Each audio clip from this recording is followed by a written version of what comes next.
What's up, everybody? Welcome back to the channel. It is your friend Cheap Ludes. I'm actually not sure how long it was live before it actually started, so it's entirely possible you saw me just sitting here staring at the screen for I don't know, inordinate amount of time. I'm not entirely sure. The topic of today's stream: have they buffed RNG odds? It's an interesting question, and I would say the answer is also very, not interesting, just very easy. Yes. Yes, they have.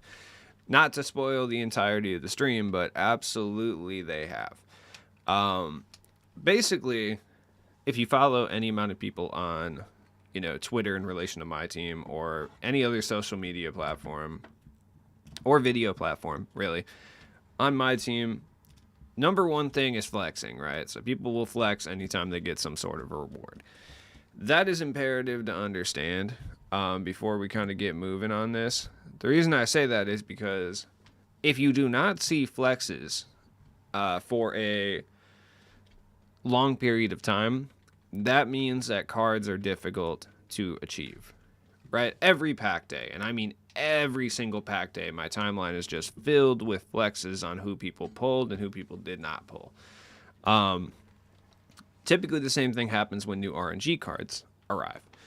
Now, up until last week, I can confidently say that I saw 3 total takeover cards that had been pulled from RNG purposes, right? None of the other ones were RNG. They were all grinded. Within the last week, since I believe it was Wednesday or Thursday of last week, I have seen so many RNG cards on my timeline. And to cement that fact further, last year, I played roughly equivalent to, minimum 800 games for sure was my record on current gen. I think I had about 800 wins, but I had played a lot on next gen. I'm just not sure how many wins I actually got. But, I had to be close to 1,000 games, at minimum, 900. And I didn't pull a single card off the wheel in clutch time. In the last 2 days, I have pulled Danny Manning 2 separate times, which is astronomical. That is an astronomical feat that should not be occurring, right? The clutch time wheel has never blessed me in any meaningful capacity. But here we are getting 2 in a 24-hour span. That is a clear indication that they have buffed the odds on RNG across the board. Now, what does this mean? This means a couple different things. A, I think they finally beta tested it and realized that it's impossible, which irritates me. And the reason I say that is because they have the production capabilities necessary to beta test these things before they put them in the game, right? They can literally let the wheel spin infinite amount of times, simulate wins, and let it spill an infinite amount of times and see how many times it drops to improve or decrease the odds if necessary. So the fact that it took them this long to realize that maybe it might be a little bit too impossible leads me to believe that they did not do that. So, I don't know, man. It is kind of weird. I'm glad that they're making changes this year, but it's stuff like that that kind of frustrates me to a certain extent.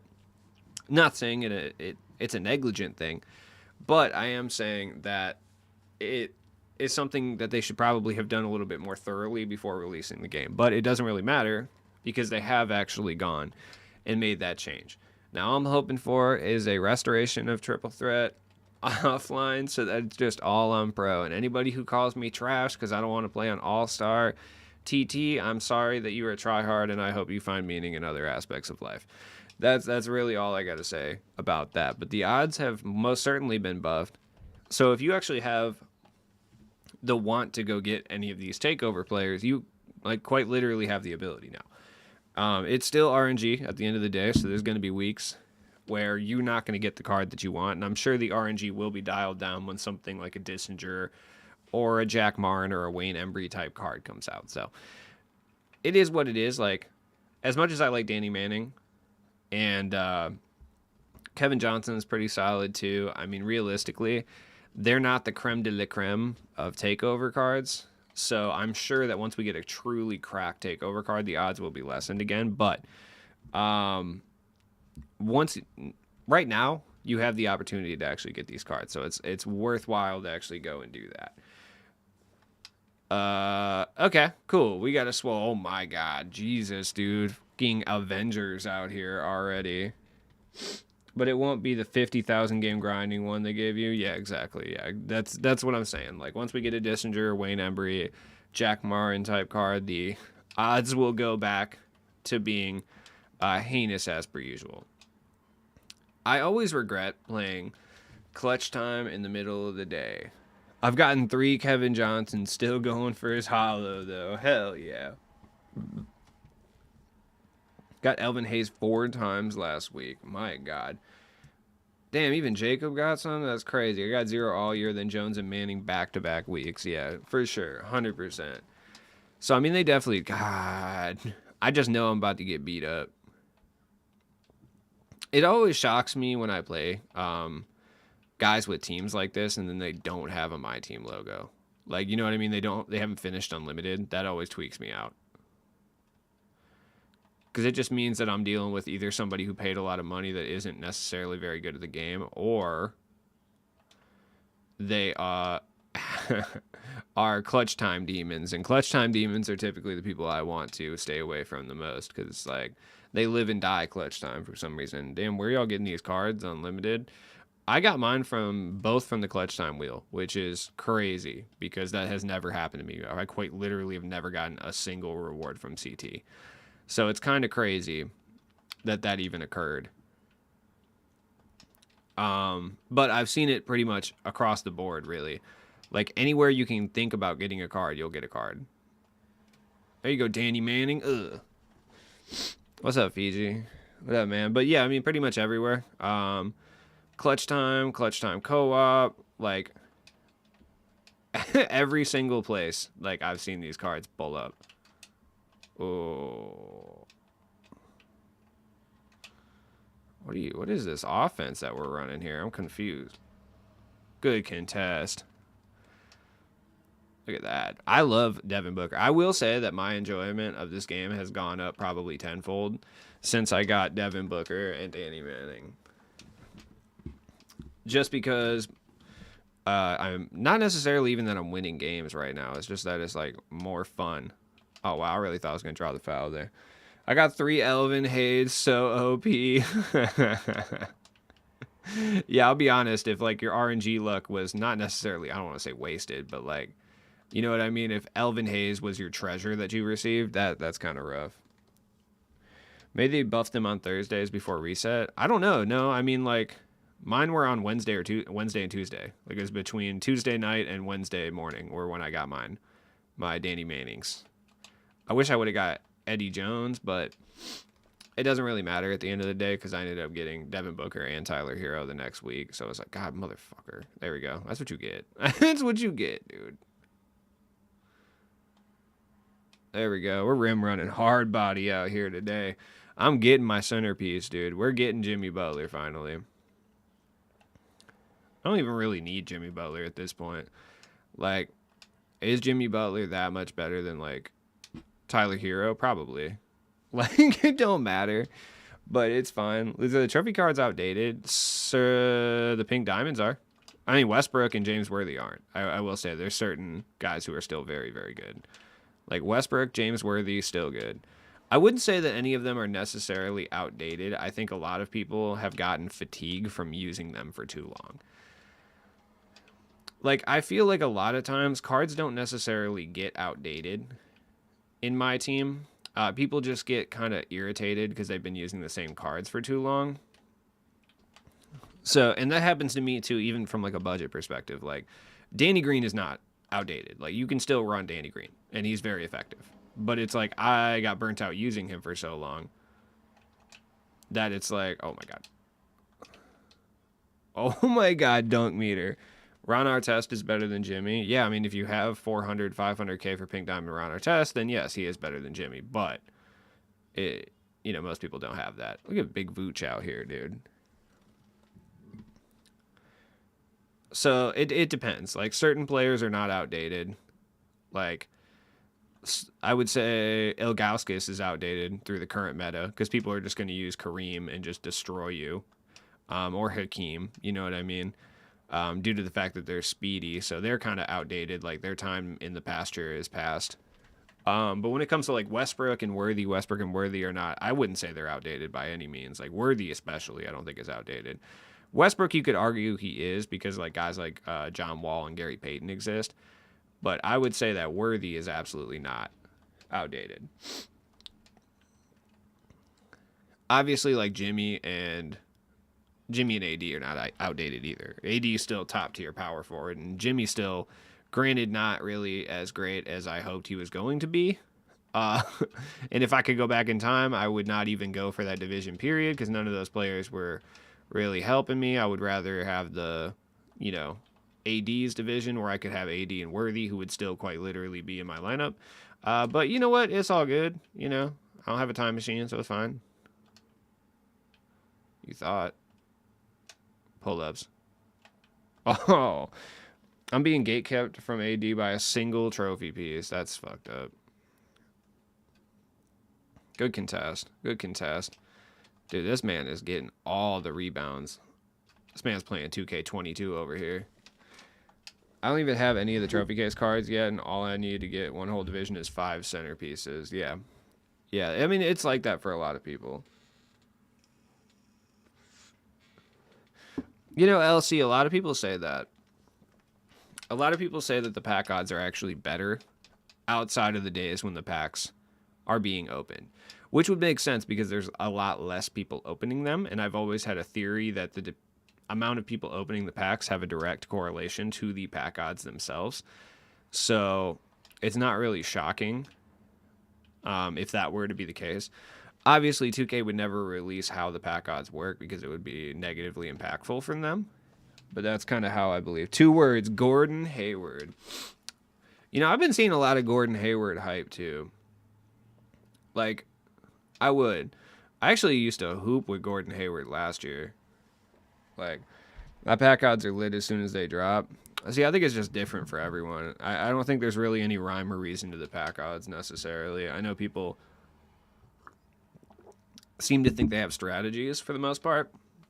There are some people that I think do have legitimate pack strategies, though, because there's just no way they open as many packs and get as many things as they do without some type of strategy behind it. Going ham with the new squad? Yeah, dude, all I needed was a new squad. I needed a little facelift for the squad. You know what I mean? There we go. My squad's pulling like a reverse Zac Efron right now. The centerpiece grind's a little too much. Yeah, it is. It's a little aggressive. For sure. Yeah, I've been going ham with the new squad. Vooch has been actually really good. He's a little bit on the small side, so he does kind of get beat up by Kareems all the time, but it's fine. Like, it is what it is. It happens. He can stretch the floor. I hit a decent amount enough with him. Like, I don't know. I just kind of don't really care. Any thoughts on my Cavs this year? Honestly, I haven't been paying attention to the Cavaliers. Let me take a look here. Check the NBA standings. I really haven't been paying attention to the Cavs at all. I mean, they're 8-6 this year, which is kind of crazy. You would expect them to be a lot better than that. That being said, I think it's just going to take some time for them to gel a little bit. They had one of those teams that gels really well last year, kind of like a 2015 Hawks type situation, and then they added Donovan Mitchell, who's a little bit more ball dominant. So I think it's just going to take a little bit of time for them to get adjusted. But once they do, they'll be a terror. That being said, I'm going to say some shit that makes me sound like a fucking boomer. And I don't mean to sound like a fucking boomerish motherfucker, but I'm not certain that Donovan Mitchell plays winning basketball. I'm sorry, dude, I know. That sounds like some absolute bullshit your 46-year-old uncle that shares Patriot memes on Facebook would say, and I know that. But I'm saying this from a place of I don't think he's ever had to do that before. This man says stop. No, but I mean, it's not really his fault. It's just how the Jazz team was constructed. The team was constructed solely around him being the only offensive contributor. So, and he's a scorer, yeah. So I don't think that he has had to play with a well-oiled machine from an offensive perspective like the Cavaliers. Like the Cavaliers have so many scoring options that it's just going to take him some time to kind of get adjusted to that. I mean, dude, who was scoring in like Utah? It was him, and then Jordan Clarkson off the bench would do the exact same thing he did. Like literally, that was their whole offense, and that's why they couldn't win shit. Like, you know what I mean? It wasn't because of Rudy Gobert. Like, it wasn't. Like, it's because that's how their offense was set up. Their offense was set up to be like, okay, Donovan Mitchell going to score when starters are in, and then we'll put in Jordan Clarkson, who's going to do the exact same thing when Donovan Mitchell is out. That's how we're going to operate and win games. And then, like, Joe Ingles would get some catching threes and, like, stuff like that. You know what I mean? Wait, Joe Ingles? Was he on the Jazz? I always get him mixed up with Bojan. Whatever. Anyways, white guys in the corner would shoot threes. That's basically their whole premise. So once he gets adjusted to being on a team that has so much, like, I don't want to say like offensive firepower, because I don't necessarily think they're like the greatest offensive team in the entire league by any means. They're very good, but they just have a lot of scoring options. You could do a lot on offense. So I think once he starts to kind of get more acclimated to that, I feel like, you know, we'll be in for a different kind of experience with the Cavs for sure. I won't grind TT offline if it were 100. Dude, I would grind it if it was on pro. I really would, or at least I would grind most of it. You know what I mean? Like, are you, man, Algo. They def been buffed, 100%, yeah. So once Donovan Mitchell starts to get acclimated and, you know, not having to carry an entire team on his back every single game, which it looks like he might be starting to kind of figure this out, then I think they'll be in a much better position. But as of right now, they look like a worse team than last year, which is not good. Like, you know what I mean? I don't know who needs to hear this, but THT releases is Reggie in this game. Who? Taylor Horton Tucker release? Do people like that release? Because it reminds me of Sean Marion's, which I mean, it's not horrible, I guess, but it's not great. Like, it's not a good time. Unpopular opinion, Donovan is overrated. No, I mean, I would agree. Like I said, it's not really his fault, but like I mean, you're seeing the Jazz do a lot better now that they're playing team-oriented basketball. You know what I mean? And that's not really surprising at the end of the day. They need to get rid of Clarkson, though. They need to start trading some of them pieces off now. Like, while they're at their tippity top, like, they need to start getting rid of that. Like, uh-oh. I see some people arguing about T-Mac on Twitter. I must interject. Alright.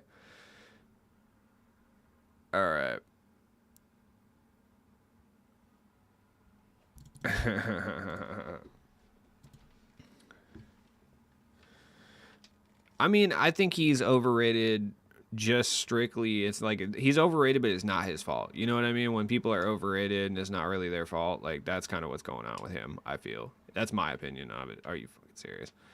There it is. Like, some people just get overrated and it's not their fault that they're overrated. Wait, why am I doing this? This man is getting the algo bless of the century. Like, dude's running all golds and just dunking on me every possession.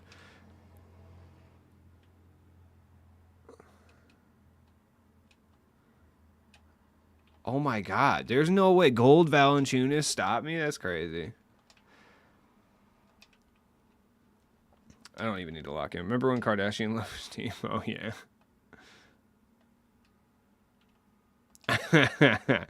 Theme teams are fun, dude. I like theme teams, man. Oh, clear out, please, Vucevic. There we go. Thank you. Oh, they listen. These centerpiece grinds are crazy. It makes me. Yeah, that is true. I would agree with that sentiment. Like, they make people not want to play 2K, and it's boring. Like, I'm really close to Jimmy Butler, and I like don't even care. Like, that's just the fact of the matter. Like, I don't care about this centerpiece grind any longer. Oh my god, dude, are you serious? What is happening? I'm getting hoed at an astonishing level, which makes sense. The dude's running a whole lower overall team than me, and that's literally how this game works. Like if someone's running a lower overall team than you, and they start paint mashing, they're gonna get blessed hard, which is fine. I actually don't mind that. I wish it was shooting that you would get blessed, but whatever. Dark Matter Larry Bird is overrated. I mean, they're going to touch him, I would assume. If they don't touch his card at all, yeah, he's trash. Like, he is trash. That jump shot is heinous. Like, it's super slow. But if they do touch his jump shot and put it on quick, he'll be a god. Like, that's facts. What do you think of Dono? What way do you think Dono is overrated? Like, I just think I don't personally think he's overrated. I would like to clarify that before I get crucified for any reason. I just think he's a very efficient volume scorer. Or he's not even efficient. He's just like a really good volume scorer, dude. And people tend to overrate volume scorers in the NBA as a whole. Like, he's a great scorer, for sure. But I also think he is in the league when there's not like a wealth of really great shooting guards too. So I think that's kind of what I'm getting at, I guess. Can someone go get open so I can shoot a 3 for once? Oh, jeez. Should I sell Ricky Davis? I mean, probably, but I mean, if you're playing competitively, then no. But if you're not, then yes. Does that make sense? There you go, Scotty, real deep. You need to pull that. Oh, Booker. Yeah, so I think that's kind of where it's at.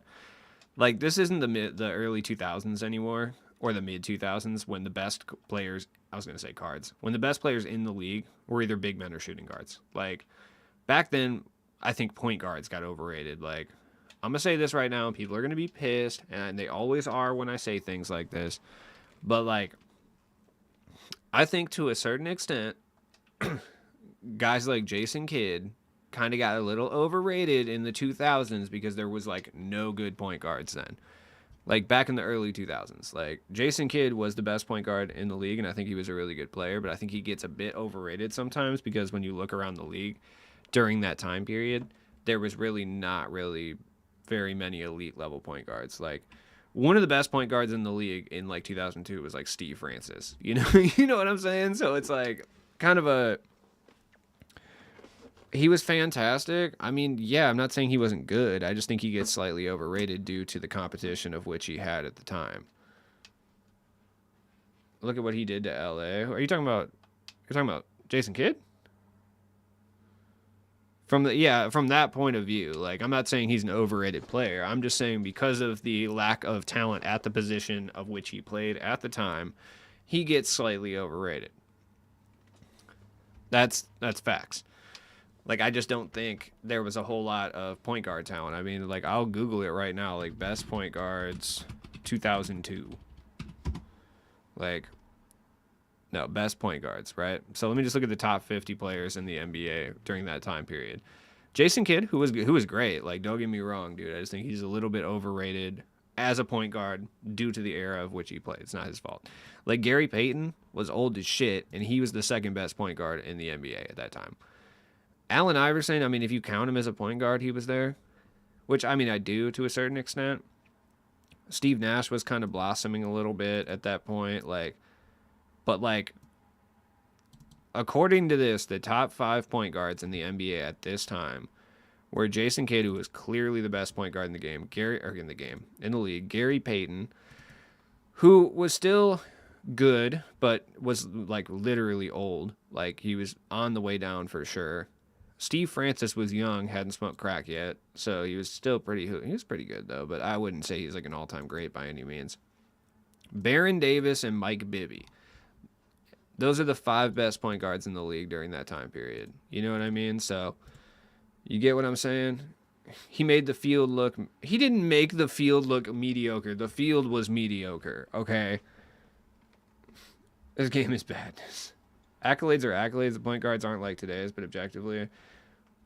Yes, and I'm just like, I'm not saying that. Like, I'm not saying he's bad. I'm like not saying he's overrated as a player. I'm saying he gets slightly overrated due to the period of which he played, because he looked so much better than his contemporaries at the time, because his contemporaries were dog shit. You know what I mean? From like an all-time perspective. Like, they're all fine players. Like, Mike Bibby was really solid. Like, Steve Francis was really good at it at his peak. You know what I mean? But like, from an all-time great perspective, they were dog shit compared. Like, the early 2000s, I think they did have a lack of talent, but there was a lot of all-time greats operating within that time period too. You know, Shaq, Duncan, Kobe had just started his kind of coming out party at that point. Paul Pierce started to come out a little bit at that point. T-Mac was on a fucking tear. Chris Webber was still elite. Garnett was a monster. AI was a monster. Dirk was a monster. Ray Allen was still out here doing really, really well at that point. Steve Nash was starting to come out. But then again, Karl Malone was still putting up really good numbers at that point in his career. But then again, you are right. I think the 2000s did have a very wealth of, or a like distinct lack of talent. Just because looking at the top 50 players in 2001, 2002, it's real desolate after about number 15. After Steve Nash is when things start to go downhill real fast. Like, oh yeah, Vince was out here too. The shooting guard position was really the one position that really thrived in the early to mid 2000s. Like, for sure. Because, I mean, back in these days, like, they used to play Paul Pierce at shooting guard pretty often back then, too. So I wouldn't consider him a shooting guard specifically, though. But just that you had guys like Kobe, T-Mac, Vince Carter. Stackhouse, by the way, was a monster back then. Like, he was a volume scorer. I'm going to say this right now, and this is going to be kind of crazy, but I think a good comparison for Donovan Mitchell at currently right now would be like a Vince Carter, Jerry Stackhouse type player. Like, just with what he's currently been doing while in the league. He's a phenomenal scorer, and for that reason, a lot of people do hype him pretty consistently. But we'll see what he can do on a well-rounded team, basically, is what I'm saying. Sounds better than now? I don't know about that. Not playing Warzone, I will be playing DMZ on Twitch later. You're so wrong on KD compares to other point guards historically. How am I wrong? I feel like this is what every time I talk about Jason Kidd, this exact thing happens. Like, I feel like everybody disregards the words that are coming out of my mouth and just focuses on like parts of what I'm saying. Like, what I am saying is that Jason Kidd is still a historically great point guard. I find it crazy that people defend Jason Kidd like this. I just didn't realize people fuck with Jason Kidd this hard until I started doing content creation, I guess. But like, I'm saying that he gets slightly overrated due to the fact that the era he played in had absolutely no elite level point guards. Like, none. Like, during his prime seasons, the best point guards in the league, I named them, are so bad. Like, comparatively to, like, other years. You know what I mean? So that's kind of what I'm saying. I'm not saying he's not a good player. I'm not saying he didn't deserve to be on the NBA 75 or any of these things. I'm just saying that he gets a little overrated at times. Name top 10 point guards now. Okay. Well, I'm not going to name them in order because that would take a lot of thought that I don't know if I have while trying to win a clutch time game. But I would have to say, do we count AI as a point guard? That's an interesting dichotomy. You know what? AI is actually probably a better explanation of Donovan Mitchell than anyone I named. Like, he's very similar to AI career-wise, actually. I mean, top 10 point guards, in my opinion. I mean, obviously, you're going to get your easy ones out of the way, like Magic, Steph. Isaiah Thomas, I think, deserves to be up there for sure. Isaiah Thomas was a fucking monster. I know some people do not agree with that. Gary Payton, for sure. I would put Jason Kidd up there. I just want to clarify that. Like, Jason Kidd would go up there. I fucking hate Chris Paul, but I think Chris Paul probably deserves to be up there as well. Oscar Robertson, so what's that, 7 already? It gets kind of murky with the last 3. Jerry West probably deserves to be up there too, so that's like 8. I feel like I'm missing someone. I feel like I'm missing someone that I like quite a bit, and I'm just like kind of confused.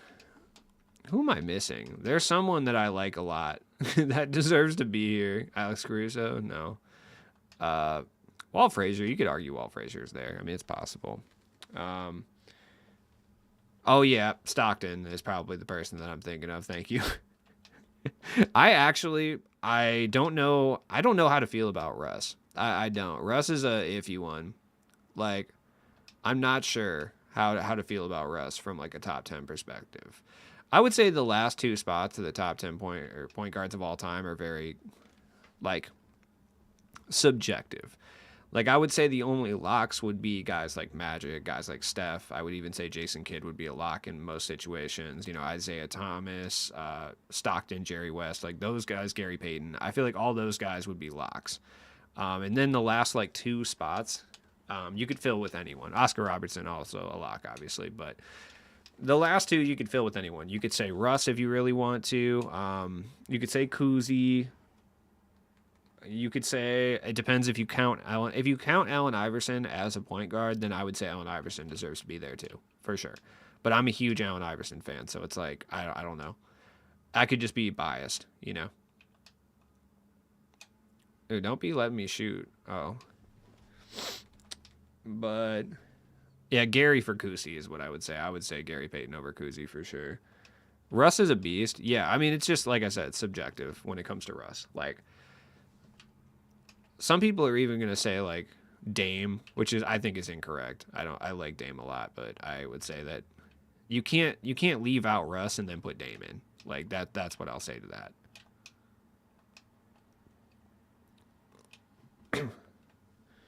You know what I mean? Like, did Russ inflate his own stats during that run? Probably. Yeah, a little bit. Dude, guys, come on. Get over there. Play defense, please. Why are you doing this? There's one person you can't leave open, and you leave him open every possession. I don't understand. Like, quite literally, Steph is the one guy who cannot be left open. What is going on? Do my freelance even on? No, of course it's not. No wonder. Tony Parker. Yeah, I mean, Tony Parker, you can make an argument too. I personally don't believe so, but you can make an argument. Like I said, those last two spots, the 9 and 10 spots, I feel like they're very open to interpretation. Like, you know what I mean? You could put Russ, you could put Tony Parker, you could put AI. Like, you could put pretty much anyone that you want to in those spots. That's, you know, quote unquote, an all-time great. And I feel like it would make sense. Bob Cousy, even to a certain extent. Yeah, I feel like all these guys could be added to that kind of category, and it would be fine. Oh my God, this dude is getting so lucky. Jesus fucking Christ.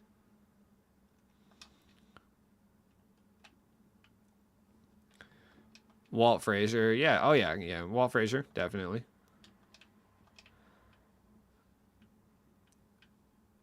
Walt Frazier. I feel like there's another historic point guard that I am forgetting about right now, and I don't know who it is. I feel like it's probably been said in the chat. Prime John Wall is top 10. That is a hot take. I feel like that's probably equivalent to me saying Derrick Rose deserves to be there. John Wall had a little bit more longevity. I'm curious. I want to see the NBA's top 30. I want to know what they have to say about this. Oh, this is the starters. Never mind. There we go. Okay. 20 greatest point guards of all time. Magic Johnson, Oscar Robertson, Steph, Jerry West, Isaiah Thomas, Chris Paul, John Stockton. Steve Nash is someone we didn't say. I kind of forgot about Steve Nash, to be honest. Steve Nash, yeah. I would say he's up there too. Yeah, Nash, bro. I don't know. He benefited from that 7 seconds or less Suns team quite a bit, though. I don't know. He's tough. I feel like he's in that bottom category where if you wanted to throw him in, I wouldn't exactly argue, but I don't know if I would throw him in on my own. You know what I mean? Oh, did you say Nash? Yeah, I just didn't see it. I knew one of you guys was saying one that I had been forgetting, but I just didn't know. But yeah, I would say that one's kind of very subjective as well. It's like, whatever. Steve's probably up there, I would say. Let's see. They got him ranked high as fuck, though. They got him ranked as the 8th best point guard of all time. That's cracked. Jason Kidd at 10. That's wild. I don't know. I'm just going to go ahead and discredit Kuzi, though. I don't know, man. Gary Payton, Russ at 12. Damian Lillard at 13 over Walt Frazier? Oh, that's fucking wild. This list is trash, okay? I'm a huge Damian Lillard fan. I am. But his only accolades in life are 6 All-Star appearances. Like, what the fuck, dude? Why are we gassing this man so hard? No scoring titles, no assist titles, like, no playoff success. Like, why are we gassing Damian Lillard so hard? Because he's loyal to his team? I don't understand it. No, that's not even a hot take. That's a lukewarm take. I don't think he deserved to be there. Yeah, Pistol Pete. Well, he played shooting guard mostly, but still, I feel you.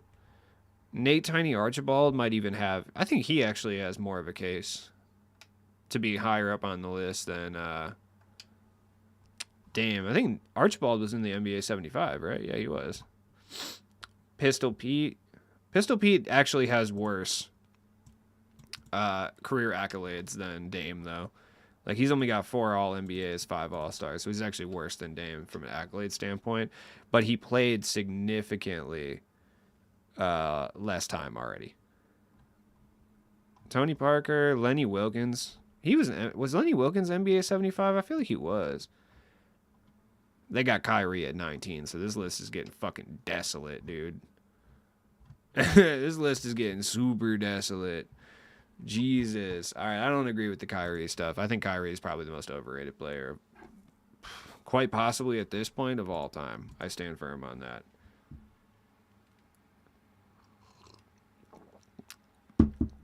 Luke is the second best player in the league. Agreed. Nate over Dame 1,000%. Agreed.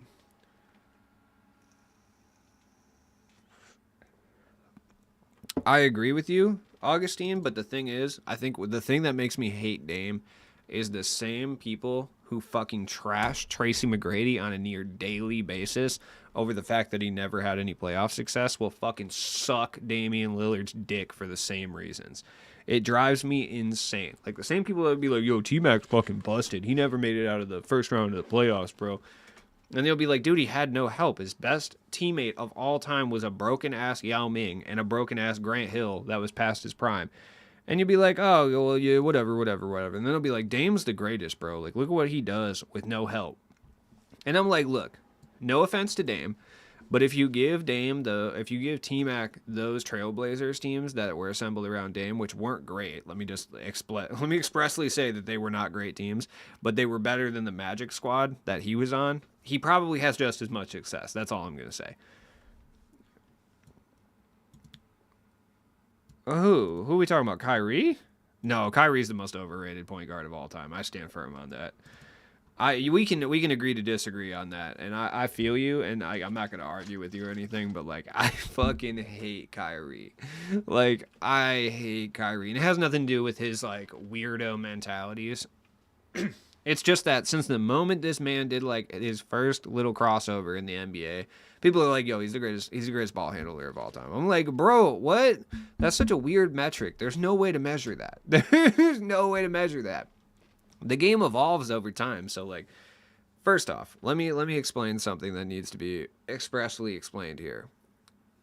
In 1997, Allen Iverson kind of broke the NBA a little bit because what they realized was most of the things that he was doing from a dribbling or ball handling perspective were carries prior to him entering the league, right? The NBA executives realized that the flashy style of basketball that Allen Iverson specifically was playing, that they kept calling for carries on a near consistent basis throughout his entire career just to fuck with him because they didn't like him. Basically, they realized that flashy style of dribbling was bringing more excitement and more people to watch the game, right? So over time, the carrying rules, dribbling rules, 3 steps, all that stuff was loosened quite a bit till we got to the point that we're at right now. So Kyrie, many people think Kyrie is the best ball handler of all time because they watch him do the moves that he does in the current state of basketball. If guys from the past were allowed to initiate the moves that they are able to do currently in today's NBA, no one would think Kyrie was the best ball handler of all time. If Allen Iverson came into the league right now and was able to dribble the way that people dribble in current basketball, he would be considered the best dribbler of all time. That is facts. Like, it would be him, it would be like a Stockton, it would be guys that were really, really good and had excellent ball control and ball handle, but they just weren't physically allowed due to the rules to do the moves that people do today. That's what it is. Like, that's the thing. And I think that's what drives me nuts about the Kyrie thing is people say that. I firmly don't agree. Dribbling is an art, bro. Kyrie football. No, I literally, dude. I'm not trying to argue with you. I'm not trying to be rude, but I just laid out the reason that you even think that. Like, I laid out the exact reason that you think that. The reason that everyone thinks that is because the rules allow you to do so much more now than you could back in 1997.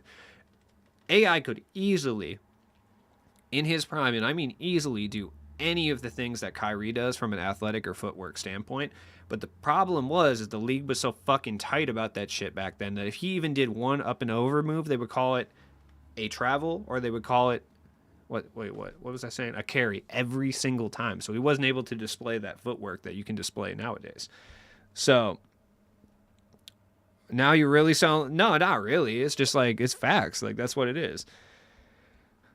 Like, it has been buffed, but no, that's just like, that's how it was. Like, I've watched, there's many documentaries about this. Like, if you look at the old rules and stuff, I mean, Kyrie has great footwork. He's a great all-time ball handler, but I don't think he is viewed in the same light if guys in the past were able, from a rule standpoint, to move the way that current NBA players do. I feel like if that was the case, a lot of people that are considered to be all-time great ball handlers now wouldn't really look as drastic or as good in comparison if the rules were the same back in the 90s. That goes both ways, though, because guys who are all-time great defenders probably don't look like all-time great defenders if, people are able to offensively move the way they do now. So, you know what I mean? I agree, but it's not his fault. He was born. Yeah, no, I mean, I'm not saying that, but what I'm saying is it's hard for me to agree that he is the best ball handler of all time or even up close, because these guys could have done the same thing. They just weren't allowed to do that. You know what I mean? So, I mean, I guess if you're looking at it from a perspective of like including the rules, you're not saying he's the most gifted of all time. You're just saying like with the rules in place, he's the best of all time. I guess I could see that, I guess. Jimmy High Roller, who has 1 million subs, is a whole video. That's exactly what I'm talking about, quite literally. Yeah, literally. I don't mean to jack his entire thing. I just didn't want to go into it, but yeah, I mean, I saw that video. I've seen other videos just like it. Like, yeah, and I watched basketball at that time, so I remember. Like, I remember the and one explosion in the NBA. The only reason and one basketball got as popular as it did is because regular NBA basketball was so fucking stale back then. You know what I mean? Who is the best six man of all time? Ooh, tough. Conventional wisdom would say it was Jamal Crawford. I think he had the most longevity of all time. I don't know. I don't know the answer to that question, honestly. I don't. I think it really just depends what team you're a fan of. Like, I think that probably has the most to do with anything. Manu, probably. Yeah, but Manu started for a large period of his career, though. The six-man label on Manu, I think, is kind of, like, misleading. Because, like, yeah, he technically wouldn't start a lot of the time, but he would play fucking 37 minutes. Like, when I think of a six-man, I think of someone who comes in for, 15, 20 minutes and makes an immediate impact on the game. So I don't necessarily agree with Manu being a six-man guy.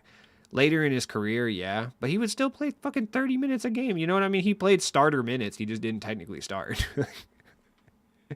So it's like, I don't necessarily agree with the Manu. Like, I think he won some six man of the years, did he not? Am I incorrect about that?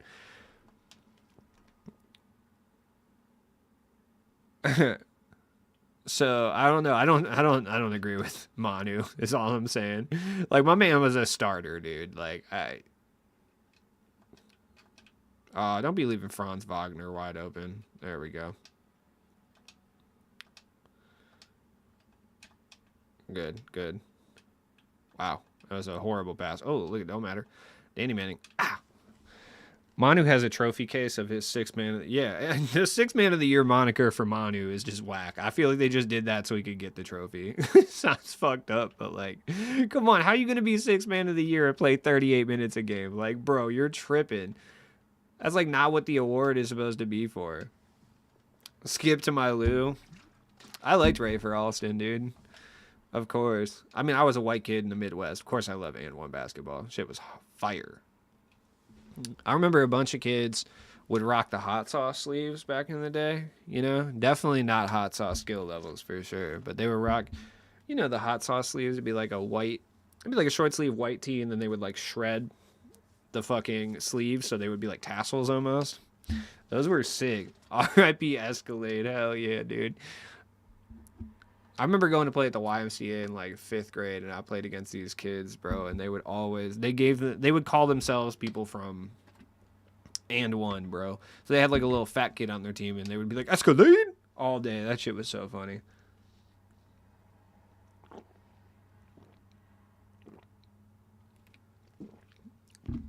No, I know it was part of their game plan, but it's just like I I always geek when people talk about him being like a great six man. I'm like, bro, come on.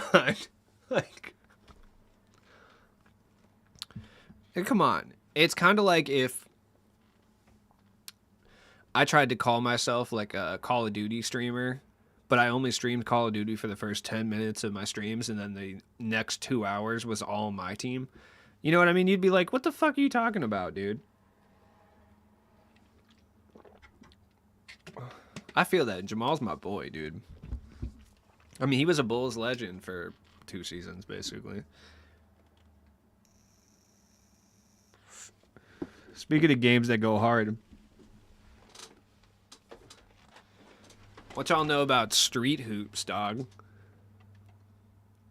Who played this absolute dynamite game back in the day, dude? This shit was fire. I'm pretty sure the disc still works, too, if I'm not mistaken. Oh, yeah, that's still in pristine condition, kind of. A lot of scratches, but it still works, I'm pretty sure. Hell yeah, dude. Street hoops for the Xbox or PlayStation. I think it was on GameCube, too. NBA Street Volume 2 is the best, but, you know. No, that was the best game. Yeah. I would do anything for a Street Revival. Granted, Home Court was fucking garbage, but... You know, I would do Street Revival or NBA Ballers Revival would be great at this current moment.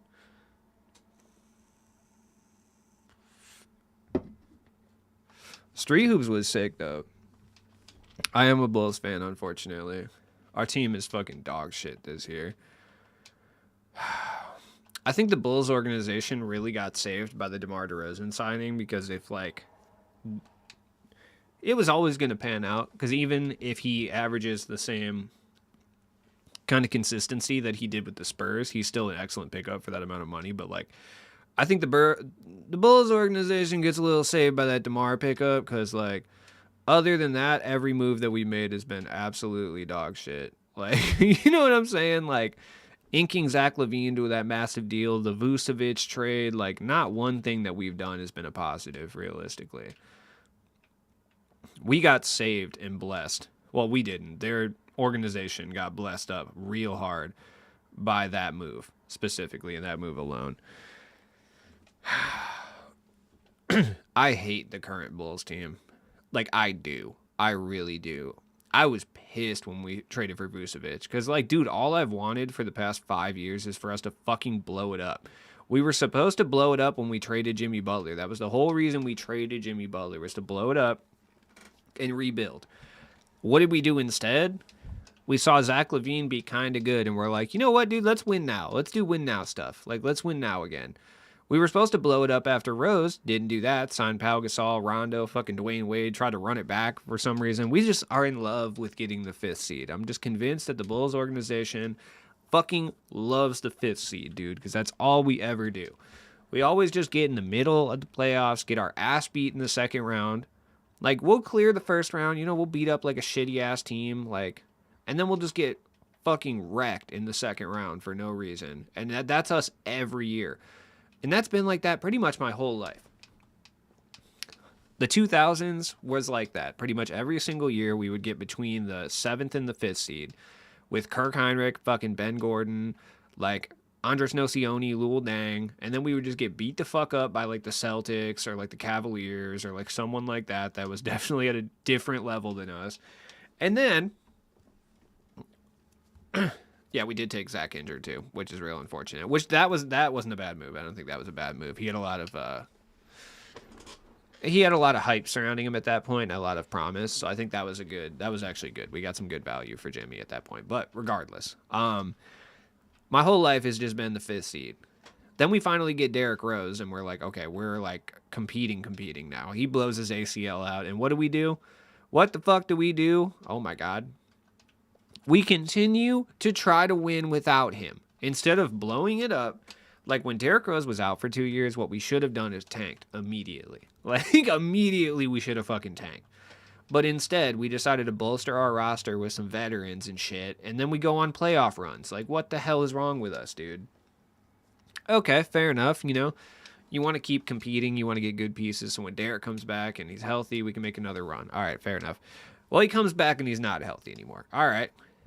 Now what do? Well, we have Jimmy Butler. Jimmy Butler looks great. So let's build around him. 2015, we build around him. Not the worst idea in the world. It worked for the Heat, clearly, 6 years later. Like, it's a good move, I guess. So then we decide that that's not working, so we're going to trade Jimmy Butler. Okay, we're going to blow it up. Fine. Not a big deal. There you go, Danny Manning. Too much arc, I know. We get like a tiny glimmer of hope from Zach LaVine. We make some inexplicable trade for Otto Porter Jr., which puts us into the... Oh, God, that Otto Porter Jr. trade pisses me off. We trade for an Otto Porter Jr. 1-year rental, and instead of getting a top 10 pick, we get the fucking 14th pick because we made our team just good enough to win enough games to not get a top 10 selection. Like, and then he walks in free agency immediately. Like, Jesus fucking Christ. These are the kind of inept bullshit that the Bulls have been doing since the Jordan era. Holy fuck. Like, so infuriating. So, okay, that happens. That's cool. All right, well, let's build around Zach LaVine now. All right, I guess. And that's going pretty well because we have, like, a wealth of, like, young talent. We have, like, Wendell Carter, who's looking pretty good. Lauri Markkanen, who Bulls fans hated, but I think has always been decent enough. You know, and we have an upcoming higher pick in the draft. Then we trade it for Vucevic because we think that's going to make us win, which we are in a quote-unquote weak Eastern Conference, even though the Bucks exist. Like, then we signed DeMar DeRozan, which was an excellent pickup for the money, but Jesus fucking Christ, dude. And did he lie? Who, me? No, nothing I said was lies. It was all facts. It's bullshit. Oh my God. We should have just kept Jimmy Butler and then tanked. Like, that's what we should have done. We should have kept Jimmy Butler and tanked. That's what we should have done. No more veteran signings, just Jimmy Butler and a bunch of young-ass rookies, because that's exactly what the Heat did, and they did. They turned out so fine. Okay, I'm gonna stop talking about the Bulls before I have an aneurysm. So, you know, it is what it is. Bulls basketball fucking infuriates me. When does season 3 start? 2 weeks? 3 weeks? 2 or 3 weeks? I have no idea, honestly. I think it's like 2 weeks from Friday. It's like the first week of December, I'm pretty sure. That's when season 3 begins. I don't know. I just riled myself up too much talking about Bulls basketball, so I need a second to relax here. Don't disrespect KD. Oh, what are you talking about? When did I disrespect KD? I'm confused. Are you guys... Oh, you guys are fighting each other in the comments. I was like, what?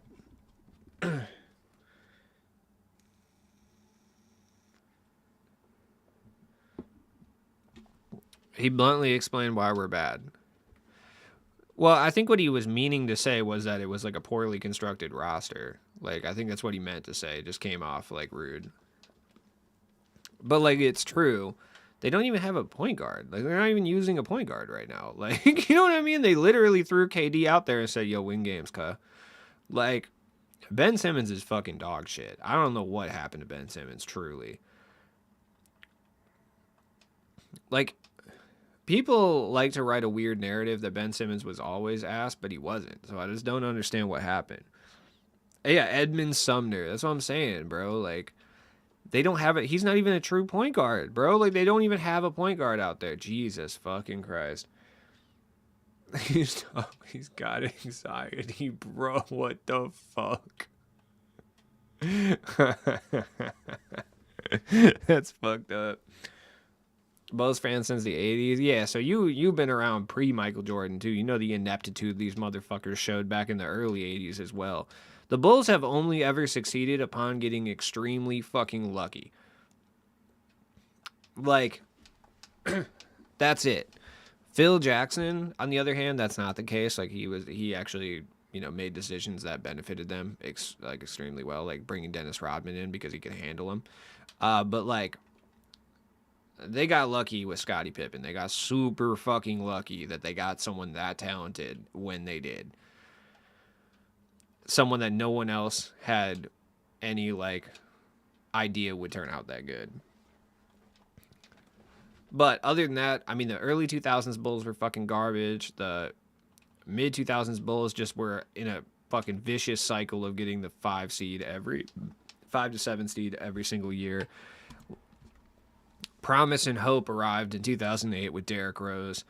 Promise and hope was promptly crushed in 2010, 2011 when the Heat beat us. But there was actually still hope because I thought we were going to run it back the next year. And then it promptly got even more fucked when he blew his ACL out in 11-12. There was no hope. But in 2015, we decided to kind of run it back with Pau Gasol, who was still hooping out there, like 36 years old. Respect to Pau for that, but Jesus fuck. Who are you taking, MVP Rose or MVP Russ? Rose, dog. I'm a Bulls fan, though. I'm biased, for sure. But then again, MVP Russ, I don't know. It depends how you feel about that Thunder team, I guess, is really where it depends. Like, from an offensive standpoint, that Thunder team was way better than the Bulls. But from a defensive standpoint, they were way fucking worse. So, who my favorite Bull of all time? Oh, Derrick Rose, no question. It's not even particularly close. Marco Bellinelli's pretty close. Oh god, I don't like where this is going. I've been getting triggered all stream. Yeah, being a Pacers fan was rough too. But yeah, Michael Jordan is not my favorite Bull of all time because like when he retired, I was 5. So, you know what I mean? Rose won MVP because they were tired of voting for LeBron. You motherfucker. Oh, god damn it. It's true though. It's true. I mean that is accurate though. Like I will say. No, you're not kidding. That's 100% accurate. That's the only reason he won. They were tired of voting for LeBron, and they would absolutely under no circumstances ever give that shit to Kobe Bryant because they fucking hated him. Or was he injured that year? That might have been the year before that I'm thinking of. But either way, yeah, it really was due to fatigue of voting for fucking LeBron every year. Yeah, that's not even low-key true. That's super true. Who was the MVP race that year? I just want to see who else it was. It was Bron, but there was someone else that people were mad didn't get it too, and I just don't remember who it was. I mean, up until that point, I'm pretty sure they had voted for fucking Steve Nash and LeBron every fucking time, so. I might have to pause the game for a second, homie. Damn, wow. All right. 2010, 2011 MVP race. There we go. Oh, Dwight Howard actually low-key kind of deserved it. Yeah, he did. Dwight Howard was there too. Like I would have taken Dwight. I would have. Kobe was low-key still there as well. Like you could have given it to Kobe. He was super efficient that year. Other than that, it was kind of a weak. That was kind of a weak year, regardless. I mean, outside of Derrick Rose, Dwight Howard, and LeBron, I mean, I don't know who else he would have given it to. Yeah, I would say I would take Dwight in that situation. Like, Dwight probably had the better year, I would say. And he had just went to the finals the year before, I believe. So, or it might have been 2 years before when he went to the finals. But very recently, he had just went to the finals.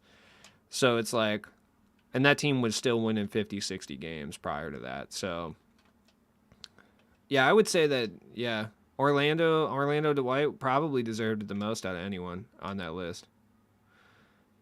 That's probably factual. As a Gator fan, I will forever love Joakim. Yeah, Keem was a fucking monster, too. He got MVP votes one year. Like, he won DPOY. Keem was super underrated, I think. Dwight over Dame for 75, 100%. I've said it. I was saying this yesterday. Dwight over Dame, T-Mac over Kawhi, 100%.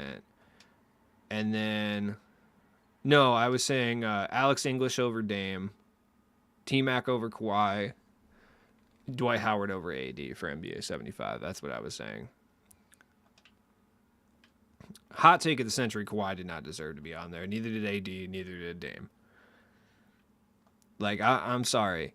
If you can make the case that Dame deserves to be there, you can make the case that T-Mac deserves to be there. Same thing with Dwight. If you can make the case Dwight or AD deserves to be there, there's no way you can make the case that Dwight deserves not to be there. I would say maybe more. If it's going to be anyone, it would probably be T-Mac over Dame because they have the same career trajectory. That is the most annoying move in this game. I fucking hate it. The Kawhi ring. But that's the thing. That's the only thing he's ever done. Like, he gets, like, way too much hype for locking up LeBron 1 year. Like, you know what I mean? Like, I don't know. He doesn't even fucking play basketball, dude. Like, that's the thing that pisses me off. Like, he's been load managing for 6 goddamn years. Same with AD. Like, in 10 years, we're going to be having what-if conversations about Kawhi. Like, people are going to legitimately be doing that. Oh, wow, I didn't realize how I had a shot clock bad. Kawhi, what has he done? Like, I don't understand. People dick suck Kawhi so much, dude. It drives me nuts. Like, he's gotten all-star appearances, and he had... the only reason he won the fucking ring that year was because LeBron left the Eastern Conference, and the entire Golden State Warriors team died on the court. Like, other than that, he would never have won that ring, and we'd be having very different conversations about Kawhi Leonard right now. One-man record, he didn't do shit. Like, I'm sorry. Like, I liked that ring. Obviously, being my hometown, Fred VanVleet is like a hometown hero, so it was cool to see him win. But let me discredit Kawhi for a second here. Like, he only won because the entire Golden State team died. Like, let's be real. Golden State doesn't get hurt. Kawhi has 1 ring, yes. Facts. He has a ring as a young player with San Antonio. Honestly, I think Paul George... Okay, that's a bit of a hot take. I don't know about all that. But you know what? I'm not even going to say it's totally wrong. He was like locking up 21. Okay. I mean, dude, that's happened to a lot of people, though. Like, a lot of people have been young and locked up all-time greats. But you don't see people, like, fucking suck them off the way people suck off Kawhi, though. Like... That Kawhi hate is real. He was him for 1 season. 1 playoff run. He was him. Which is fine. I'm not saying Kawhi's bad. I'm just saying, like, Dame is the least qualified person on the NBA 75. But I think, like... Why did I take that? It was such a mistake. That's what I'm saying. Like, if...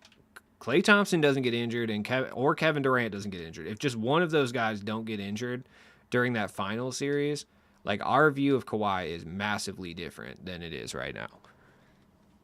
Like, you know what I mean? Let's be real. Kawhi made it in easily the weakest Eastern Conference that we've seen since the Jason Kidd Nets era.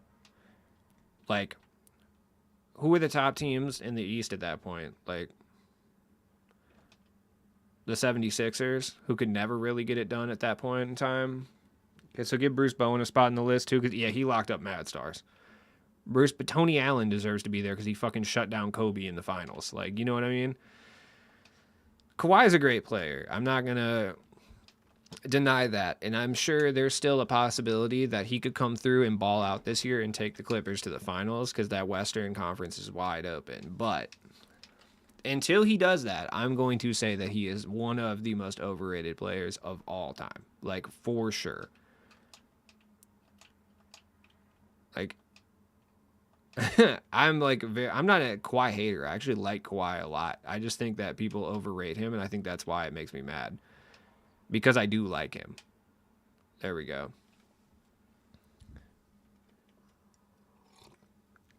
Like, I am a fan of Kawhi. I enjoy him as a basketball player, dude.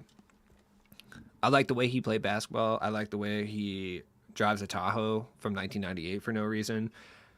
I like his little goofy ass personality, which is like a robot, like chock full of Adderall. I like that. Like he's like a walking Xanax bar. But at the same time, I think people overrate him because of that 2019 run. And that kind of sucks, though. Because I think he's a really good player, but people kind of gassed him a little too hard off that 2019 run.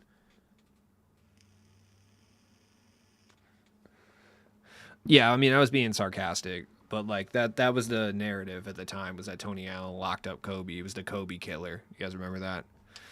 Kind of like how Bulls fans used to say that Ronnie Brewer was the Bron killer because he like only had 24 dropped on his head. Like, you know what I mean? Soon. I should be doing that. I really should. I'm just like such a lazy ass motherfucker, to be honest.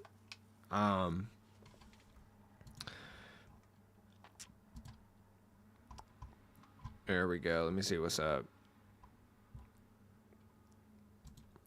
I'm shocked we didn't get any celebrity cards. Oh, shit. I just realized something, dog.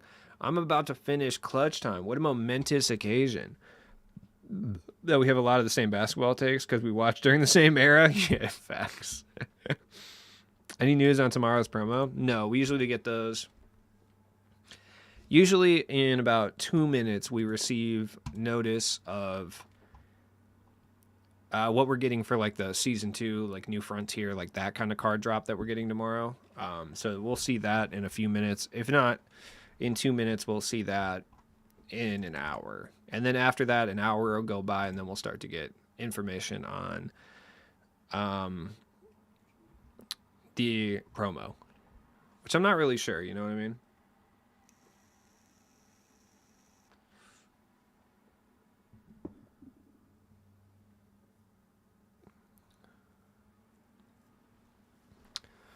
I'll be honest. I have to stop myself from fighting the absolute fuck out of people on Twitter, dude. Hey, cheers. That's sweet.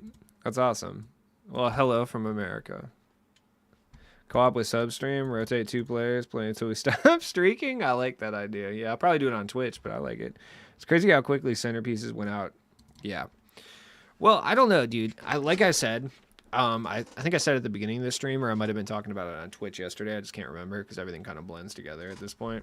But I don't think the centerpiece players or the trophy case players are outdated per se. I think people have just been using them for so long that they feel outdated because everyone wants to move on and use different stuff. So the end is nigh for them, certainly, but I don't think they're quite outdated yet. Hey, my homeland. I believe they are, yeah. Dude, Niner, I've been saying it all year. They're going to drop another trophy case grind. 100%. There's no way they don't. It was immensely popular when it first dropped, and I think with some tweaks, I think it could be very, very good. Like I said, if they were to add players on the way to getting the 15 for the trophy case lock-in, I think that we could be looking at a very, very good system. That would be very beneficial. Uh-oh, paint mash. You're not paint mashing Vucevic. Oh, wait, yeah, you are. Never mind. I mean, as far as the hype we had 2 months ago, if you could visit one place for a week, all expenses paid, where? Amsterdam. No question. Not even close.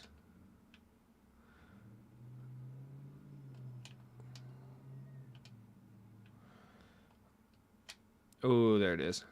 Oh, bad shot. Oh, I should probably engage my thing. Doesn't really even have a whole lot to do with that, honestly, because I could do that in America. I just think Amsterdam's fucking cool, dude. I'm a big architecture guy, so I would like to look at the buildings and get high, personally. That's what I would like to do. There we go. Tweaks are needed for sure. Add a centerpiece exchange. Yeah. In addition to adding, other cards along the way, I think we could be looking at a very good experience. I dropped the hammer on a troll. Feel pretty good right now. It'd be like that sometimes. I just ignore, personally. That's been kind of my move recently. Ignore and ban. Look at that block. Caruso, you did not need to do that. Oh, somebody want to go get open or something? Or are we just kind of just... All right. There we go. Big Vooch. Respect. It's Medellin for me. So beautiful. Yeah, I mean, Colombia looks really awesome. Personally. France is cool, too. I think Italy would be sick as well. I'm not Italian, so I don't really have, like, that heritage aspect that people usually do. Pat fucking Burke will be in my team tomorrow. No, he won't. You're tripping. Wait, did they drop the news? Hold up. Oh, my fucking God. Oh, nope. Ooh, is that an amethyst Giannis? Oh, shit. Or not amethyst, I'm sorry. That's an emerald Giannis. Fernando Martin, dude. Sick, bro. Ooh, a ruby Peja. An amethyst Dirk. Amethyst Dirk will be ass. I don't give a fuck. Fernando Martin, I might actually lock in for him, though. Just for fun. 95 overall deadlift could be a monster, by the way. Oh, Sapphire Pau Gasol is going to be such a fucking beast for offline, dude. I swear to God, I'm going to be so excited. There's no way you 82% contested that just by being in the near vicinity. Oh, there we go, Danny Manning. There you go, Daniel Manningham. There we go. Get big on him. Emerald Steve Nash could be really good. That is Pat Berg. That's hilarious. Manute Bull's in the cut. Like, this is, I'm not going to lie, people are going to be underwhelmed by this, but I think that it's actually, this is one of those ones where people are going to be underwhelmed, but then they're going to get their hands on the fucking players and they're going to realize that they're cracked.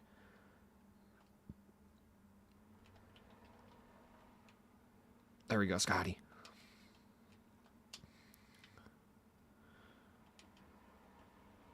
There we go, Vooch. Look at that move right there.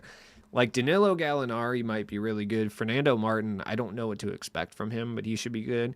Detlef will be a fucking monster, though. Like, he's not going to play any defense, but from an offensive standpoint, he's going to be a fucking demon. Like, is he going to be better than, like, Tim Thomas? Probably not. But honestly, this year, it's hard to really say one way or the other. They fucked this. 2K up defense. Yeah, I mean... Oh, no. Good contest. It's all good. I am sufficiently whelmed. Yeah. Yo, hold up. I'm going to look. I'm going to look at the chat in a second. This is for my centerpiece, so I got to... Oh, there it is. Oh, terrible. Pat fucking Burke is in my team. Yo, you're tripping. Yeah. Is this how I... Jazz, are you still in here? Is this how I was supposed to react when they gave me a 73 overall Greg Oster tag? Like, is this how I was supposed to take that news? God, fucking Vucevic with a goaltending. Amsterdam is the most... Amsterdam seems cool, man. Like, you know what I mean? I just from, like, an architectural standpoint, you know? Nothing else. No other reason. Promise. There we go. Good foul. Like... This is how I was supposed to be hyped about this measly 73 overall Greg Oster tag. And they disrespect. I need a glitch Greg Oster tag. Like, I swear to God, like, I need it to happen. The fact that if it's not happening now, I legitimately think it'll never happen. There we go. Good D, good D, good D. Good D. Look at Booker, dude. Look at Booker. Sticking in front of his man. Oh, yep, you burnt that. You burnt that. Good job, Daniel Manningham. There it is. Booker. Oh, cherry picking. It's all good. Get it. You're going to use gold Oster tagger for your 100th win in CTO. A little late for that, boy.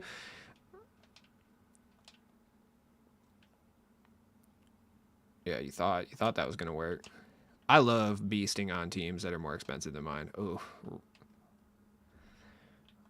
that was a 2. It's all good. Okay. Big Vooch. Give it to Vucevic. Okay. That was a rough pass. Good foul draw. Irish Goat himself. Fucking Pat Burke. Oh, no. I just need one more. I just need you to hit this one, Devin Booker. Please just hit this one. There it is. You get a sell, but illegal to import. How the fuck does that end up in stores? Easy. You just can't import.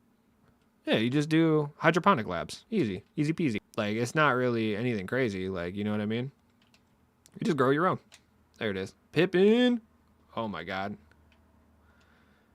There we go. Good shit. End it. That Opal Detlef last year was the most annoying Opal ever. I feel that.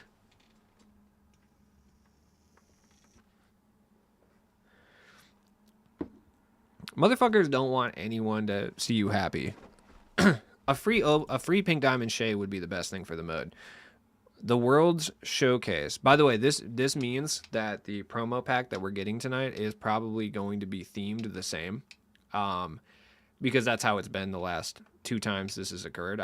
Even dating back to season 1, I think that's how it was too. So we're probably going to get some type of like world pack in some capacity.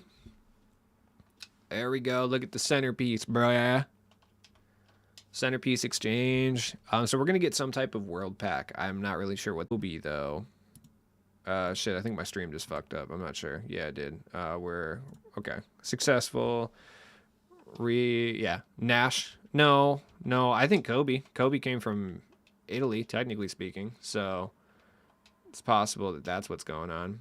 I need to give a diamond. Ooh, you got me fucked up. Who's going in here? BJ Armstrong. It's always BJ Armstrong. If there's a diamond that needs to go in there, it's BJ Armstrong. If it's a ruby, it is these 3 guys. Why do people hate on us wanting moments? Because they're fucking sad individuals, dude. Well, there's like this new trend on Twitter of like rage clicking through the My Team community. So you go out there and you just start fighting. Yeah, Josh Primo. Oh my God. I didn't even realize who I was throwing out there. So you just throw out some fucking bullshit ass opinion and then just let the traction guide you. It's really irritating, and honestly, and I don't mean this in a facetious manner, but it's like it's pretty sad, to be honest. Like, I wish people would stop doing that. There's more to life than wait, why is Draymond Green in any lineups? Oh wait, I think I need Evan Mobley actually. Let's throw Drew Gooden in there. Jakob Podol, Sapphire Center, Kendrick Perkins, get your big ass in there. Paul Millsap, you can go. Bam. All right. Patty Mills, Tony Parker. Tony Parker's a good answer. I don't know why people get all tweaked out about people wanting moments. I think it's pretty sad, if I'm being honest. Like, we've just seen the fact that we received a Pink Diamond Moments card and it did not fuck the pacing up in the game. Here's the real reason that people fight Moments cards. And the real reason people fight against like free Pink Diamond is because they want to maintain an advantage over people who don't spend a bunch of money or grind the game endlessly. And giving out Pink Diamonds that are easily acquirable lowers the amount of a stranglehold that they have on the online portions of this game. Like, let's be real. Your average person who plays 2K for funsies is having a much better experience right now because they're able to get Embiid. Because they have Embiid and because they can get Kevin Johnson, their teams are better, making it harder for Super Sweats to maintain their fucking stranglehold over the online portions of the game. Like, that's what I'm saying. They have buffed the RNG odds 100%. We had 25 moments cards this time last year. This is 3. Because nobody tweets what they want. They just take shots at what other people want. Yeah, I agree. My team has been lit recently. Lots of non-trophy. Yeah, no, I mean, I think it's been good. What they've been doing recently is good. I would like more of it, but it's good. So here, let me explain why. Okay, so let's do some team builders, right? Let's do example 1. Let's do a couple team builders here, right? So this time last week, like if we were budget perspective, like let's go pure budget from like a budget team. I'm just going to throw some guys out here. Let's say you got one takeover card. So let's say Wiggins. A lot of people had Wiggins. So let's use Wiggins as an example. Who would be the center at this point? Most people didn't have a trophy case. So I think a lot of people were running Kareem. Okay. Yeah, let's do that. Trying to build like a budget squad, right?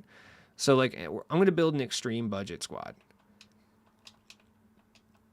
A lot of people run Caruso from the budget perspective, so let's build this budget squad here. What about shooting guard? Kelly Oubre was a good one. A lot of people run Kelly Oubre. Sorry, give me 1 second while I build this team up, and then we'll kind of go from there. Diamond Mathurin. A lot of people running Diamond Mathurin still.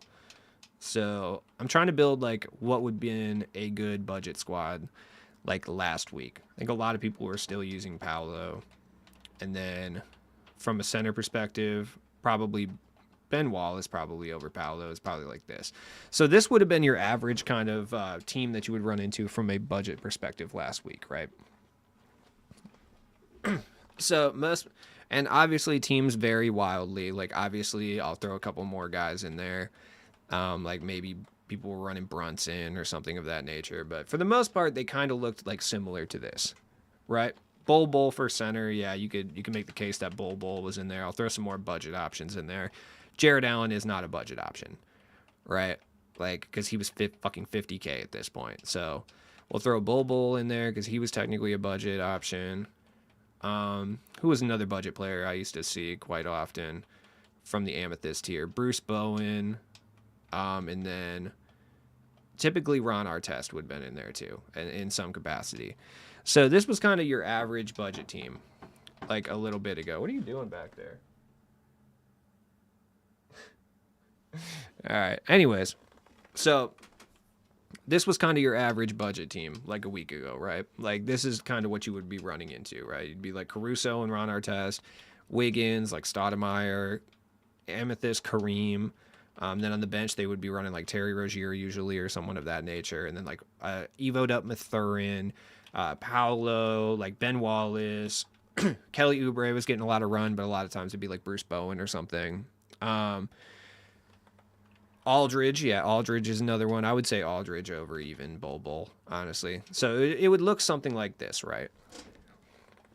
Yeah, I don't have Anthony Simons, but Anthony Simons were in here. So the reason people are upset about the Pink Diamond Moments cards is because now, look at how much better that team is now. Now, all of a sudden, people have Joel Embiid. Like, people are running Embiid. Not only are people running Embiid, but instead of Terry Rozier, people are running free Derrick Rose over here and Dennis Smith Jr. So the budget teams have improved dramatically. And now with the increased RNG odds, like people have Eddie Jones, people have Danny Manning, and then people instead of like that would be using like Jeremy Grant, who was actually pretty solid, right? So all of a sudden you go from the team that I showed before to a team like this in the span of like 2 days, right? It's a little bit better, like Hero. I would say Hero probably deserves to be in there, right? Because he's like 20K. And then like Robert Williams and like Vucevic. Like all of a sudden you go from that team to this team in the span of just a couple days, right? Yeah, and Kevin Johnson would be here instead of like Dennis Smith Jr. or something. So all of a sudden you're going from that squad to this squad in just a few days, right? The big catalyst of this is Joel Embiid because the center position was so terrible from a budget perspective just a few days ago. And within 2 days, we got Joel Embiid and Nikola Vucevic, who are both really, really solid. And combined, Vucevic is like 12 KMT. You know what I mean? So people are upset at the idea of Pink Diamond Moments cards because it gives people that would otherwise have kind of trash teams like the team that I showed before that would be like kind of a average amalgamation of most budget squads. It takes that team and turns it into this team. Like the big catalyst for this was increased RNG odds and Joel Embiid. Those are the two catalysts. All of a sudden you go from running Amari, who's good, like Amari's decent, but like, you know, that might even be too expensive from a lot of people. And Amethyst Kareem, who is slow and can't shrink the floor. All of a sudden you have Joel Embiid who can stretch the floor and is relatively speedy and huge and gets the most rebounds in this game. I'm fucking convinced, besides like Pink Diamond Kareem. You have him, and then you probably have Danny Manning or Eddie Jones now. And if you don't have Eddie Jones, you can go buy Tyler Hero. And then you have Dennis Smith Jr., who's unstoppable on current gen. You know what I mean?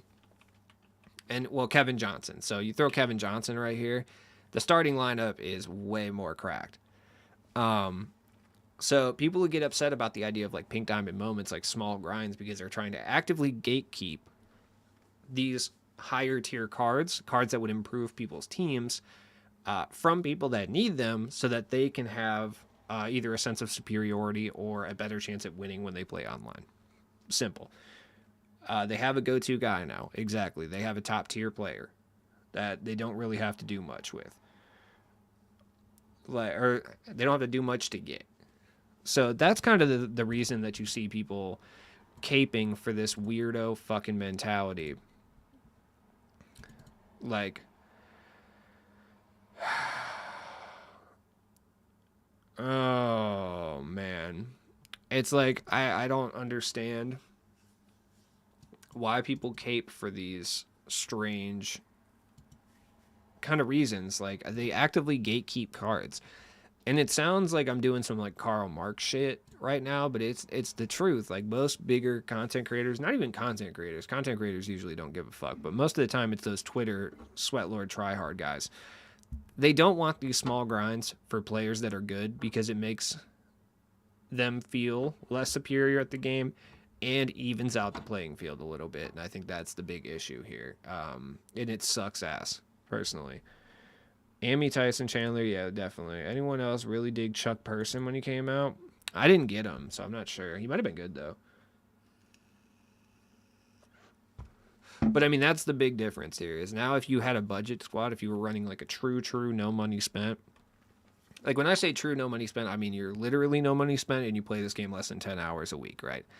I mean, you probably have a trophy case card here or there, but maybe you made a bad decision and you got Ilgauskas or Derrick Rose or something. Like, most budget squads kind of look like this, though.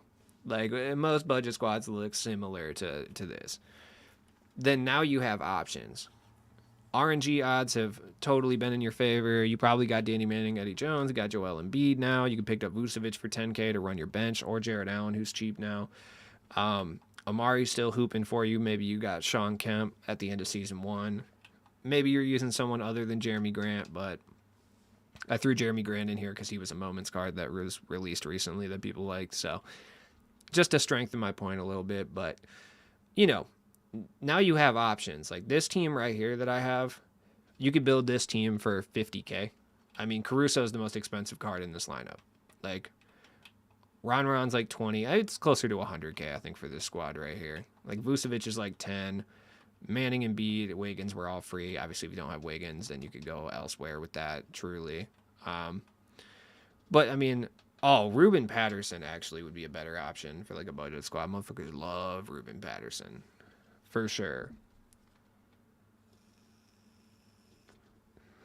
Who is the trophy case pink diamond you would recommend to a new player as of today? Excellent question. I think the player with the most longevity from a pink diamond perspective that we have right now would be James Worthy. James Worthy requires badges for sure, but from a longevity perspective, he still starts on 250K qualifier squads. So I would say James Worthy, no question. He can play the small forward or the power forward very effectively to this day. Runner-up would probably be Westbrook if you're on current gen, because he's just so overpowered at rim running. But I think his time is kind of passing because we're getting a lot of point guards that'll do the same thing for much cheaper. But I would say Worthy, and it's not even close. Worthy is the guy that I would go for if you were a newer player.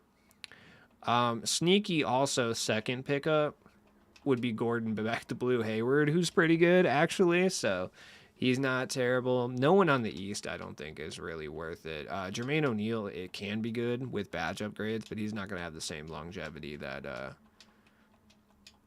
the homie Worthy has. Actually, Mikhail's pretty good, too. Mikhail's actually pretty solid for a power forward. A lot of people use Mourning, but he's like one of those guys that you really have to be good with. You know what I mean?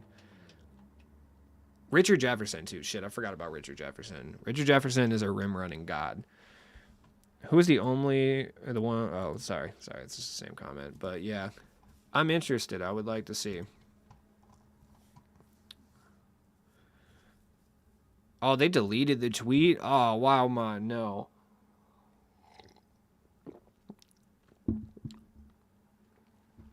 I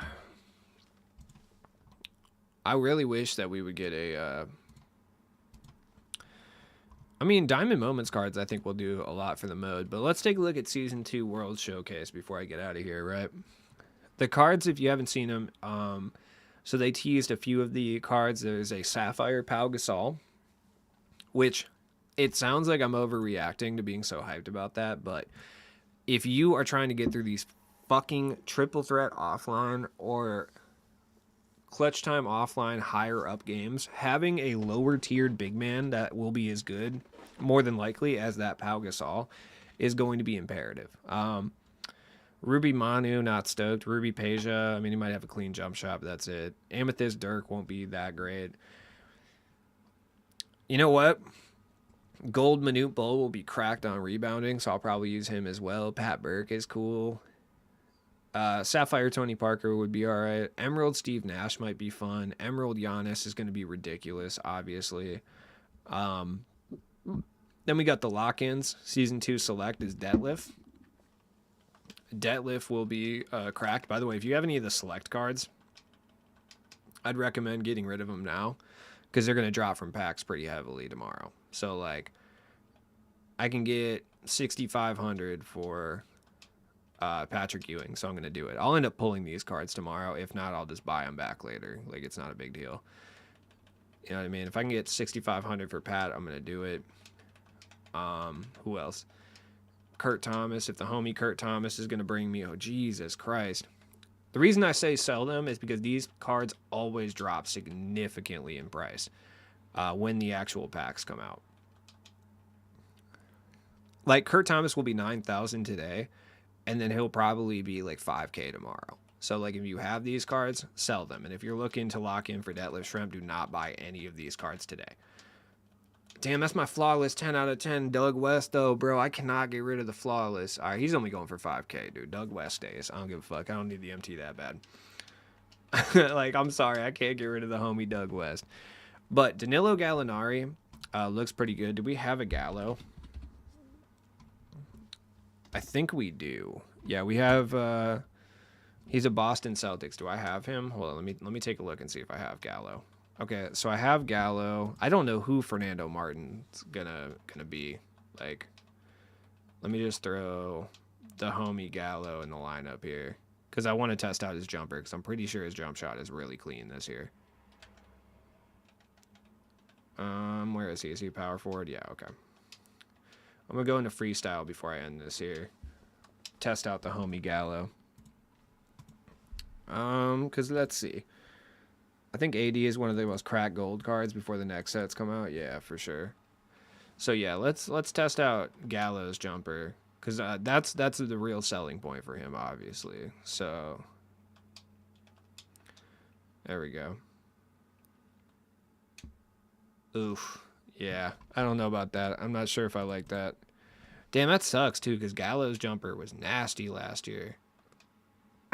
Yeah, I'm not sure how I feel about this jumper. I mean, it's, like, objectively kind of normal. Like, it's got a it's got a defined release point. Like, it's pretty easy to tell where to release the ball. And I feel like for a lot of jumpers, that's super imperative this year. Like, I'm finding myself... The meta jump shots, I'm finding myself not enjoying as much just because it's green or miss. So it really comes down to which jump shots can I consistently green. Like, that is what is making the game more enjoyable for me. Like, yes, someone like a Ricky Davis may have an extremely meta jump shot, right? If you play a certain way, it's going to be beneficial to have a jump shot like that. But I'm finding myself more comfortable with guys like a Devin Booker who has kind of a slower jump shot that I can consistently green, or like Scottie Pippen still hasn't left my lineup because I literally can only green with him. I swear to God, he's the only person that I green like 80% of my shots with. Like, you know what I mean? Caruso, I can't green shit with Caruso. Like, that's why he is ball dominant super hard. Vucevic, god damn, dude, not great. Danny Manning just there to rim run, but like Sean Kemp and Scottie Pippen are the only two people I can consistently green with in this game that I'm like confident about. You know what I mean? Devin Booker, I'm getting to that point. But you got Manning? Yeah, I got two Mannings. Yes. So I don't know what's up with Fernando Martin. I'm not sure what they're going to do with him this year, but this Gallo release is actually pretty good. It's slower, but it's easy to green. And if you're having trouble greening consistently in this game, like someone like Gallo's release off the catch and shoot might be something that's good for you. That being said, he's probably going to be way too expensive to lock in for sure. He's also fucking huge too. He looks like a Persian nightclub owner, but it's all good. He's cool. He might have a gold-plated Hummer, but it's fine. He's got a nice jump shot. It's slow, but it has a big-ass green window. Like, it does. You can tell. Like, you can tell when players or cards have big green windows. And Gallo has a big green window. Like, he really does. Bangers. Cash. Oh. No range. Cash it. Oh, come on. We gotta pull that. Come on. I know I'm on it. There it is. Oh, no, dude. Come on. I know I don't have range, but just let me get it. I'm right there. I know I am. Come on. Oh, there's no way, dude. You guys are hoeing me, dude. Come on. Come on, dude. All right. I know you are hoeing me at this current moment. It's because I have no shooting badges, huh? I know it. Oh, I'm shooting from half court. I'm pulling up from the logo with Gallinari right now. I'm hitting one of these before I get off. I swear to God. I'm going to be live for 6 hours now. Oh, my God. There's no way. Come on. Come on. Oh, man. Oh, no. Oh, man. Too late. I held it too long. Just pointing out, not being negative piece, bro. What's up? Wait, what do you mean? No, I'm talking about the Fernando that's coming out tomorrow. Like, we have a diamond Fernando Martin coming out tomorrow. Like, they just announced it, yeah.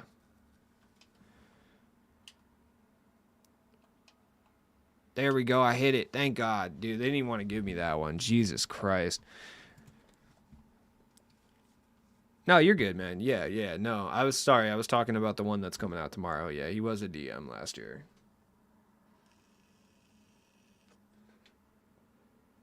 I agree, dude. I do the same thing. I green probably the most with any big man, like with Bobo. Bobo for sure. Fernando might be. It depends what they do with his jump shot. Like, it's very dependent. Detlef will be good. I stand firm on that, too. But who knows? As always, it has been your boy, Cheap Loots. Thank you for coming to hang out with me for a while. Yeah, Arvidas Sabonis, I could see that, too. And I will be back on Twitch later if you guys want to hang out. I think I'm going to play some DMZ. On Warzone. I might play some Unlimited too. I'll probably start out playing some Unlimited and then switch over to DMZ. So, come hang out then. The Twitch is up in this bad boy.